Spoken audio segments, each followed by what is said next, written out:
ఆది యందు దేవుడు భూమి ఆకాశములను.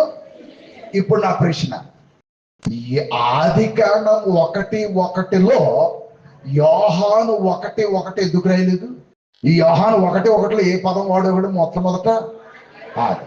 మరి ఆది కాండం 1:1 మరి అక్కడ ఆది అన్నప్పుడు ఈ యోహాను 1:1 అక్కడ రాయాలి కదా, అక్కడ ఎందుకు రాయలేదు అని అడుగుతున్నా. అప్పటికే యేసుప్రభు అక్కడ ఉన్నాడు కాబట్టి ఆయన గురించి వ్రాయాల్సిన అవసరత లేకపోయింది.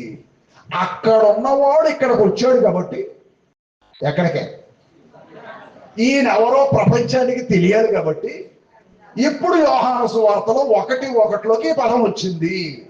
క్లారిటీ వచ్చిందా రాలేదా? మరి అప్పుడు ఎందుకు రాయలేదంటే అక్కడే ఈయన ఉన్నాడు కాబట్టి. అపోస్తుల కార్యముల గ్రంథం 3వ అధ్యాయం. అన్నిటికీ కుదురుబాటు కాలములు వచ్చునని దేవుడు ఆది నుండి తన పరిశుద్ధ ప్రవక్తల నోట పలికించెను. అంతవరకు యేసు పరలోక నివాసి అయ్యుండుట అవశ్యం. ఎక్కడికి రాకముందు, కుదురుబాటు కాలాలు రాకముందు ఈయన ఎక్కడున్నాడు?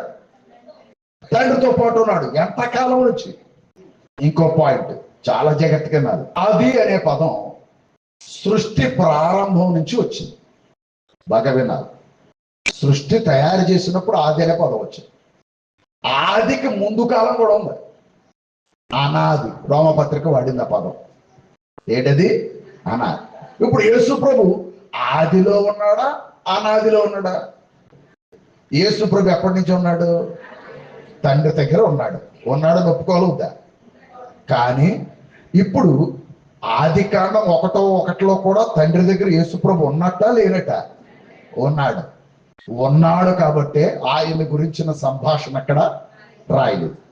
యోహాను 1:1 ఎందుకు రాయాల్సి వచ్చింది? అప్పటికి అక్కడ ఉన్నవాడు ఎక్కడికి వచ్చాడు కాబట్టి వచ్చిన వాడెవరో ప్రపంచానికి తెలియాలి కాబట్టి యోహాను 1:1 నేను రాయించింది కాదు, మీరు రాయించింది కాదు. తండ్రి అనే దేవుడు వీళ్ళెవరైతే యేసు ప్రభువు కూడా దేవుడు ఉన్నాడని చెప్పుకుంటారో ఆ దేవుడే యేసును గురించి చెప్పాడు. అంటే